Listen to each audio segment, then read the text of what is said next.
Dalam suasana Hari Kebangkitan Nasional ke-109, Kebangkitan Indonesia ternyata masih terganjar beberapa persoalan pelik dalam kedewasaan demokrasi dan penegakan hukum, wabil khususnya pemberantasan korupsi.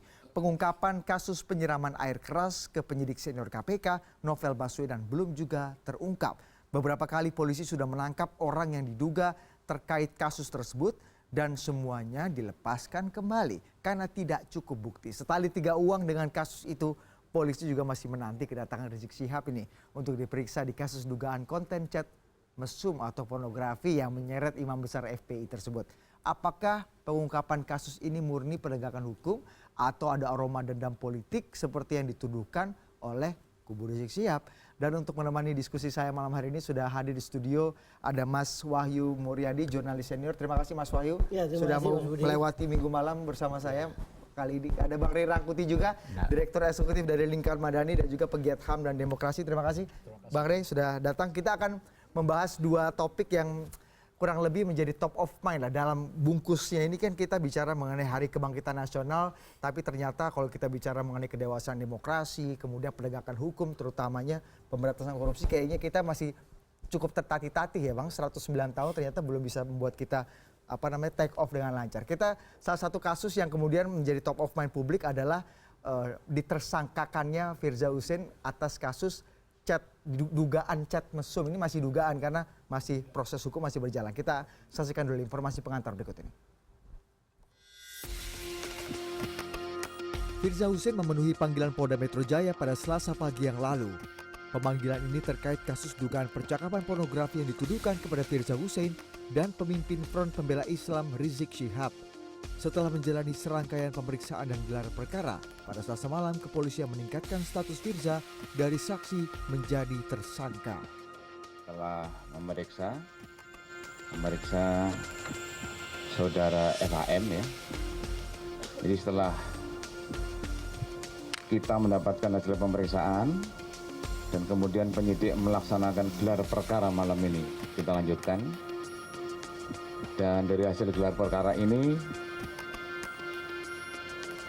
bahwa malam ini ya selesai jam 22 tadi gelar perkara dinyatakan bahwa peningkatan status saksi FHM menjadi tersangka. Meski Firza Hussein membantah apa yang dituduhkan kepadanya, polisi menyatakan penetapan Firza sebagai tersangka sudah berdasarkan alat bukti. Di antaranya 2 ponsel milik Firza dan Rizik. Bukti ini diperkuat dengan keterangan saksi ahli face recognition dari Inavis yang menyatakan foto Firza Hussein yang diserahkan penyidik untuk diperiksa adalah asli.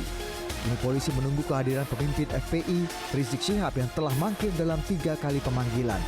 Menurut kuasa hukumnya, Rizik saat ini berada di Arab Saudi setelah sebelumnya ada di Malaysia. Pengacara Rizik menyatakan langkah kepolisian yang memperkarakan Rizik sebagai upaya balas dendam atas kasus hukum yang menimpa Ahok. Ini undang-undang yang akan dipakai untuk Habib Rizik adalah undang-undang pokoknya. Pokoknya Habib Rizik datang lalu ditangkap dan ditahan. Itu yang sampai ke kupingnya. Loh kok anak ini saksi mau ditahan? Katanya udah naikkan statusnya langsung. Jadi tersangka lalu ditahan sebagai satu bentuk dari belas dendam. Ini kata Habib Rizik nih. Siapa yang belas dendam? Belas dendam atas ditahannya Ahok. Siapa yang belas dendamnya? Harus kita cari itu. Kasus ini berawal dari beredarnya screenshot percakapan bermuatan pornografi yang diduga antara Rizik Syihab dengan seorang wanita yang diduga sebagai Firza Hussein. Beredar pula rekaman suara yang diduga antara Firza dan Emma serta foto-foto syur yang diduga Firza Hussein. Screenshot, rekaman, dan juga foto-foto itu sempat beredar dan menjadi viral di media sosial sejak akhir Januari yang lalu. Widy Adiputro, CNN Indonesia. Ini menarik, kasusnya mendapatkan perhatian publik cukup luas, prosesnya sudah cukup lama, dan saya nggak tahu ya kalau kita bicara mengenai timeline politik, situasi politik terakhir, kemudian kasus ini tiba-tiba dicuatkan lagi dan ada tersangka minggu ini. Bang Rey dulu, Anda melihat ini murni kasus hukum atau ada irisan-irisan aroma-aroma amis politiknya di sini?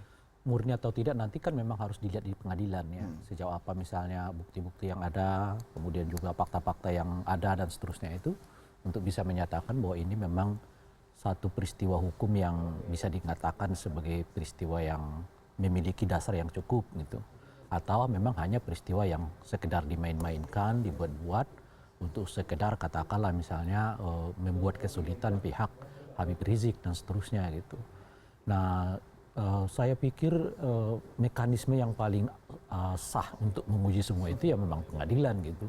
Lebih-lebih misalnya kalau ada proses pra-peradilan yang dilakukan, baik yang dilakukan sekarang kan yang sudah tersangka adalah Ibu Pirza begitu ya, mungkin bisa dilakukan upaya pra-peradilan. Nah, atau mungkin kita nggak tahu nanti apa yang akan dilanjutkan statusnya kepada saudara Habib Rizik ini, apakah memang akan ditetapkan sebagai tersangka atau dinyatakan memang hanya sebagai saksi biasa saja gitu dan seterusnya. Gitu. Oke. Jadi memang proses hukum dan peradilan yang kemudian membuktikan ini. Tapi kalau aroma-aroma kalau kita lihat timelinenya ini, Anda lihat memang kan tadi kan belakangan ini pasti ada tuduhan-tuduhan. Kemarin juga di Komnas HAM ada gerakan yang menganggap bahwa Komnas HAM harus turun tangan melakukan investigasi karena ini bentuk dari kriminalisasi. Kalau menurut saya itu. persoalan paling utamanya itu di pasal ini ya. Saya jelas mengkritik 3 pasal yang sampai sekarang menurut saya sebetulnya lebih banyak dipergunakan untuk kepentingan bukan proses penegakan hukum gitu. Yaitu pasal penodaan agama dan sekarang yang paling terakhir ini korbannya adalah saudara Ahok gitu ya. Nah, pasal soal undang-undang ITE ini pornografi dan yang terakhir itu adalah pasal makar. Itu pasal-pasal yang sangat lentur yang memungkinkan siapapun bisa dikenakan ke dalamnya selama yang bersangkutan misalnya ya taruhlah misalnya mendapat sorotan publik dan seterusnya itu gitu. Dan yang kedua ada suasana yang dibangun sedemikian rupa agar yang bersangkutan diproses secara hukum gitu. Nah, oleh karena itu secara umumnya agak sulit mengatakan satu situasi objektif untuk melihat apakah satu tindakan itu memang dapat dinyatakan telah terjadi misalnya penodaan agama, telah terjadi unsur-unsur yang bersifat pornografi gitu ya, atau unsur-unsur yang katakanlah misalnya tindak pidana yang bersifat makar dan seterusnya gitu. Dan dugaan saya 3 pasal ini pondasi yang paling dasarnya itu adalah subjektivitas aparat penegak hukum. Aparat penegak hukum gitu. Nah, oleh karena itu dari dulu sudah kita mengingatkan sebetulnya ya, hati-hati dengan pasal penodaan agama. Jangan terlalu dipaksakan untuk dipergunakan sedemikian sembrono karena ini bisa menimpa siapapun ujung-ujungnya. Sekarang mulai satu-satu dialami kan, yang melaporkan karena penodaan agama, sekarang dilaporkan balik juga karena pasal yang sama kan kira-kira gitu ya. Dan sebagainya. Termasuk di dalamnya adalah undang-undang pornografi ini gitu. Dulu kita misalnya ingat yang berkenaan dengan saudara Ariel ya, kemudian Ariel masuk ke dalam penjara divonis bersalah gitu. Kalau dipandang secara hukum misalnya, bagi saya juga agak sulit mengatakan bahwa di mana proses yang menyatakan bahwa saudara Ariel itu dengan sengaja ya berkeinginan untuk mengumbar ya perilaku ininya kepada publik. Kan yang ada adalah orang lain yang mengumbarnya. Dan dikenai pidana juga orangnya. Iya, tentu saja. Dan kelakunya kebetulan adalah saudara Ariel, gitu. Dan kemudian dia tetap diperiksa gitu, dan sebagainya gitu. Mas Wahyu, Anda melihat proses ini kemudian kaitannya dengan dianggap dengan situasi politik, timeline politik kita pasca pilkada, kemudian Ahok ditetapkan divonis 2 tahun bersalah, kemudian kasus ini kemudian tiba-tiba bergerak maju begitu pesat gitu. Anda melihat ada benang merah nggak, Mas Wahyu? Atau nggak tahu apa benang merah, apa putih, apa hijau ya kan? Itu yang pasti bukan anggur merah. Pasti bukan anggur merah. Yang jelas memang orang kemudian langsung mengait-ngaitkan kan. Oh, ini sudah Ahok toh dengan pasal yang yang selama ini karet hasil artikelan bisa masuk walaupun argumentasinya juga sekuat apapun yang disampaikan oleh Ahok tetap dihukum atas dasar keyakinan hakim. Walaupun dalam proses hukum fakta hukumnya itu tidak muncul misalnya. Tapi ini sekarang sekarang Rizik dong, iya kan, lawannya kan seolah-olah seperti itu, seolah-olah ada hukum berbalas begitu kan, yang disebut oleh balas dendam itu. Tapi memang sebenarnya lah saya sepakat juga dengan Mas Ray Rangkuti tadi terhadap pasal-pasal karet ini ya, saya artikelan ini tidak menarik ini untuk bisa diterapkan, memang harusnya dicabut, harusnya diamandemen. Ya sayangnya untuk penodaan agama itu kan 156A kan dulu sempat diajak adukan judicial review di Mahkamah Konstitusi tapi kan ditolak. Sempat Iya 3 kan? kali kalau tidak salah. Iya, Mas. Dua kali. ditolak. Dua kali tapi ditolak. Bahkan Gus Dur sempat memberikan kesaksian di situ ya. Ya. Makanya jadi ya sudah jadi penolakan. Nah, kita kan tetap di tangan eksekutif. Bisa ini kan sama DPR maupun pemerintah untuk melakukan revisi atas itu harusnya. Nah, kemudian celakanya juga hal ini kita harus konsisten menganggap ini juga jangan juga berlaku kepada seorang yang kebetulan mungkin tidak kita sukai seperti Pak Rizik Syihab, ya kan? Terus terang aja yang dikenakan kan pasal yang tidak menarik ini, urusan-urusan privat. Seberapa substan, seberapa ya kan merusak misalnya dampaknya gitu kan? Iya makanya jadi tadinya kalau kita memang mau melakukan tindakan hukum yang serius, jangan masuk ke wilayah-wilayah ini. Banyak hal-hal yang memang menyangkut anarkisme, kekerasan yang mungkin dilakukan oleh kelompok-kelompok tertentu.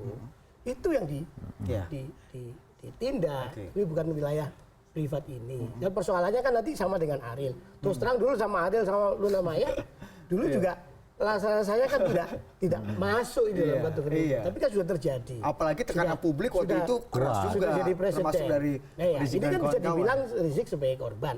Siapa masa saya mau menyebarkan aib saya sendiri kan begitu logikanya. Mau disebut perbuatan zina nggak ada laporan dari istrinya Rizik, ya kan? Dan segala macam. Jadi ini memang menjadi hal yang banyak sekali tanda tanya besarnya. Cuman wajar saja publik kemudian bertanya-tanya seperti itu, makanya, Mas Wahyu, kan? Tapi juga di sisi lain, kalau memang ini hukum memang harus ditegakkan, jangan kemudian harus kita mangkir. Sebaliknya juga begitu dong. Jangan menghindar, jangan terus kemudian banyak dikritik loh kok pengecut gitu loh. Hadapi aja gitu loh. Apa susahnya Ahok seorang diri ngadepi pengadilan penistaan agama, ya kan berani dia nggak pakai bawa massa segala macam. Nah ini kok malah berangkat ke Saudi dengan alasan umroh, ya kan? Hadepin, kalau saya hadepin aja sampai kemudian biar nanti pengadilan yang membuktikan, ya kan? Dan publik juga akan menilai siapa yang benar, siapa yang salah, kan begitu. Meskipun kalau terbukti salah pun misalnya, tapi aroma politiknya, aroma tadi Kalau dibilang balas bagi dendamnya saya begitu susah kental ya Bang Ray itu. Susah Tapi Anda ya. sebutnya lebih asik di segmen berikutnya Bang Ray. Kita akan jeda sejenak, kami akan segera kembali usaha jeda berikut ini.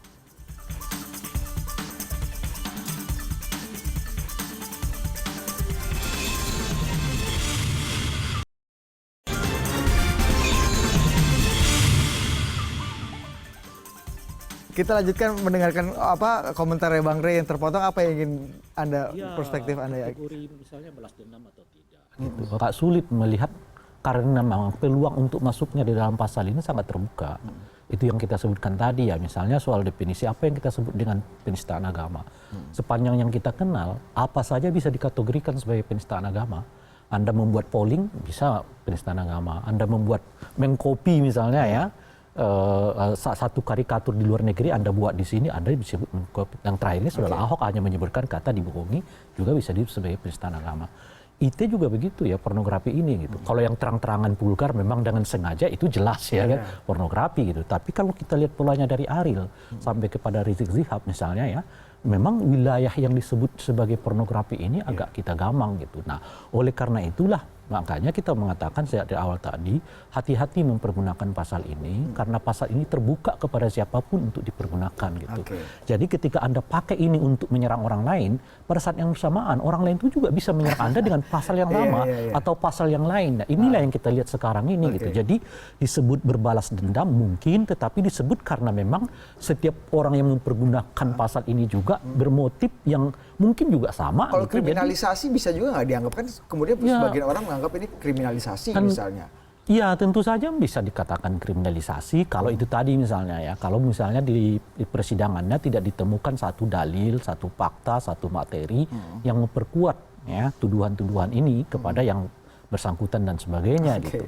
Nah itu bisa kita sebut sebagai kriminalisasi. Nah masalahnya kan sekarang belum sampai ke situ, belum ada satu upaya untuk membuktikan misalnya cat itu bohong, gitu ya, gambar foto itu bohong, tapi dipaksakan supaya polisi benar. sudah membuktikan itu benar, itu foto nyata. Versi polisi katanya. iya, tapi itu kan versi polisi adalah kebenaran tersendiri, kebenaran subjektif polisi kan.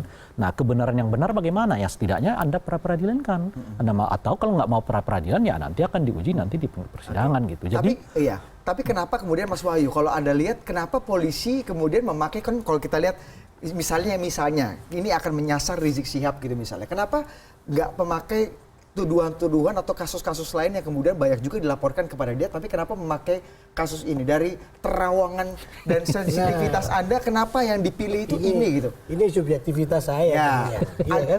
Iya. Udang jenis apa yang ada di balik bakwan ini? Nah ya itu makanya, jadi sebenarnya lah kalau kita mau jujur, cara mengadili Rizik, kita ngomong terang-terangan aja begitu kan. Banyak saja toh yang bisa kita lihat, banyak kasus-kasus pengaduan menyangkut FPI yang lembaga yang dia pimpin, didirikan dia dipimpin. Itu aja lebih menarik kaitannya dengan anarkisme, ya kan? Makanya ini bagus nih, sejauh-jauh hari Polda Metro sudah memberikan warning, pastikan tidak ada sweeping, kalau ada yang dilakukan oleh ormas manapun, kalau itu terjadi laporkan kepada nomor-nomor berikut, itu bagus. Nah jadi selama ini kan itu yang dilakukan, anarkisme membubarkan ini, merusak itu segala macam. Nah itu kok tidak diproses, ya kan? Saya rasa belum kadaluarsa kan, Rey, kan? Kok masuk ke wilayah-wilayah privat yang memang masuknya adalah melalui pasal-pasal yang sangat lentur, kayak ini. Dan bagi para pegiat demokrasi juga ini menjadi masalah tersendiri, makanya, gitu kan? Ini satu hal yang menarik. Ya kita harus konsisten, harus gak boleh double standar. Meskipun Ya suka kan, atau walaupun tidak suka terjadi itu urusan pada orang yang belakangan. mungkin kita tidak sukai, tapi kita harus adil. Tapi sejati pun begitu, kalau memang celah hukumnya memang terbuka seperti itu, ya sudah hadapi. Sebaliknya kita sarankan jangan lari. Gitu Tapi loh. kalau Anda melihat nih Mas Wahyu, dari kalau kita melihat subjek-subjek yang ada dalam pusaran kasus ini, misalnya kepolisian di sini, ada pemerintah mungkin, kemudian ada orang-orang yang dianggap tertuduh, ada Firza, ada Rizik, kemudian lawyernya, bahkan sekelompok masyarakat yang juga ada di dua kubu, di polarisasi juga terjadi dalam kasus ini. Menurut Anda bagaimana Anda menilai subjek-subjek yang kemudian saling Ya itu, makanya beririsan satu sama lain? Ini sudah jadi kayak benang kusut. Makanya ada istilah merajut lagi, ya kan? Merajut itu susah loh, ya kan? Nenun susah, ya kan? Terus kemudian ya ada istilah-istilah di mana kemudian adanya respons untuk memberikan support secara moral kepada Pak Basuki Cahayapurnama yang di penjara di Kelapa II, kemudian melalui pesta solidaritas lilin yang kemudian juga dilarang oleh kelompok yang lain. Jadi ini ada semacam kristalisasi yang semakin menajam di antara dua kubu yang nggak selesai-selesai. Makanya Hari Kebangkitan Nasional ini penting untuk bangkit itu harus move on. Iya kan, kita harus ngomongnya beyond pilkada. Ngomongnya. Tapi itu Bung Rey, menarik sekali apa yang dikatakan Mas Wahyu, bahwa demokrasi kita sempat, ya kalau kita bilang tercederai dengan isu sara, polarisasi, pertentangan dan permusuhan yang tidak hanya di sosial media, bahkan di tingkat bawah juga itu terjadi secara nyata. Menurut Anda memang setuju dengan Mas Wahyu bahwa kepolisian atau negara memilih untuk berusaha menegakkan hukum kepada orang-orang yang dinilai mungkin bertentangan ini adalah bisa berdampak pada semakin kristalisasi pertentangan. Polarisasi yang tadinya diharapkan akan kembali mencair, itu terjadi terpolar lagi menjadi dua kubu yang semakin ekstrim gitu. Ini akan panjang gitu menurut Anda secara politik dan pendidikan demokrasi. Tapi kan itu mekanisme yang paling mungkin ya, yang paling objektif gitu, bahwa harus ada penegakan hukum bagi orang yang bersalah gitu. Kalau tidak, ya orang akan menyelesaikan masalah hukum dengan politik dan itu tidak sehat. Nah misalnya atas nama demi ketentraman, proses-proses yang melanggar hukum dibiarkan, misalnya begitu ya. Dan itu tidak sehat bagi demokrasi kita gitu. Oleh karena itu mungkin pada tingkat tertentu ya kita melewati fase ini aja dulu. Fase di mana orang saling mengadukan, kira-kira gitu ya, mempergunakan pasal-pasal karet karena itu yang paling mungkin. Kalau saya tuduh Anda mencuri kan nggak terbukti kan misalnya ya. Karena for unsure Rizik Syihab sendiri banyak dituduh dengan pasal-pasal karet juga, penodaan agama. Itu makanya. Nah ini kita lihat paling gampang nih kita gitu tuntutan itu dia. Paling gampang proses dan penyidik wajib untuk memproses semua adian siapapun juga dari adian siapapun juga. Nah itu yang kita lihat, ini fasenya ya, kita lewati saja dulu. Sampai tentu di luar itu harus ada terus upaya untuk mengingatkan bahwa harus tetap kita keluar dari situasi ini. Nggak bisa kita terus-menerus saling serang-menyerang dengan identitas kelompok dan sebagainya itu yang mengakibat kita ya stagnan. pertengkarannya di situ-situ aja.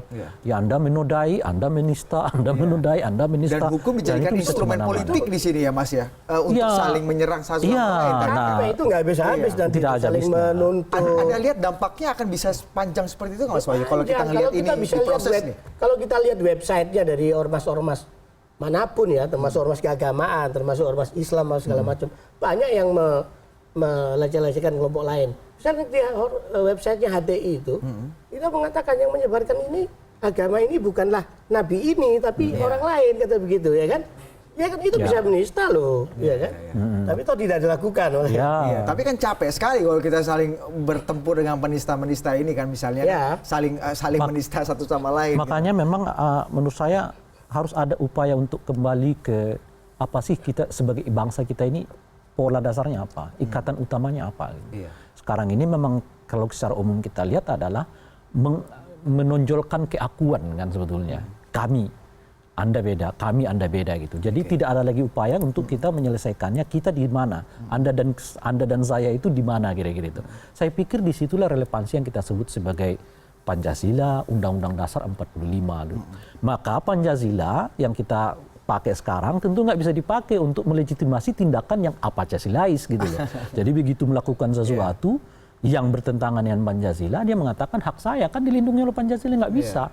Pancasila juga harus membuat kategori yang jelas, yang ketat, mana sebuah tindakan yang bisa dipergunakan, bisa dikatakan layak, dikatakan pantas, disetujui oleh apa yang kita maknai sebagai Pancasila itu gitu. Nah, di situ menurut saya situasi kita sekarang, tapi ujung dari ini menurut saya adalah memang nggak bisa dihindari politik di tengah-tengahnya dan mungkin akan terus melaju sampai tahun 2019. Karena momentumnya sangat berdekatan di Bang Rey ya. Bukan saja momentumnya berdekatan, tapi ternyata apa yang kita asumsikan selama ini bahwa misalnya isu SARA tidak akan efektif di dalam pemilihan politik itu agak terbantahkan di Pilkada DKI Jakarta kan. Sedikit banyak isu SARA itu memberi efek terhadap keterpilihan dan kata terpilihan para kandidat di Pilkada DKI Jakarta gitu. Nah mungkin pola ini kalau terus-menerus ya dilihat sebagai satu bukti keberhasilan bagaimana menggunakan isu SARA dalam pilkada akan terjadi di 2018 pilkada serentak ini, ujungnya nanti 2019 gitu.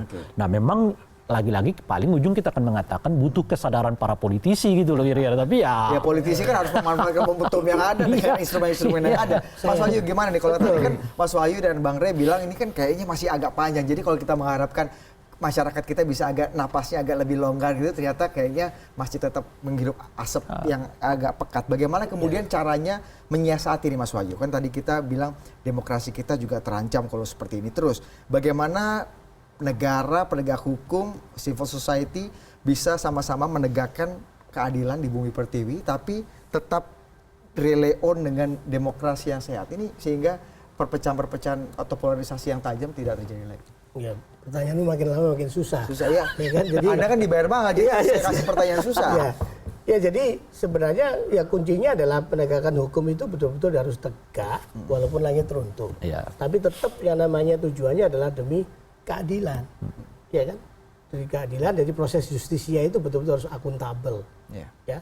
Cuman persoalannya di sini kan hukum seperti dipakai oleh alat kekuasaan tuh untuk menggolkan tujuannya. Itu yang tidak menarik. Apalagi kemudian dalam perkembangan berikutnya ini terjadi polarisasi di antara katakanlah dua kutub besar masyarakat kita yang semakin lama makin mengkristal dan tajam nih kristalnya ini. Di tengah ini kosong gitu maksudnya. Ya, sebenarnya ada di kelompok tengah ini. Makanya yang paling penting mungkin di antara kita ini di tengah. Ini harus diperkuat.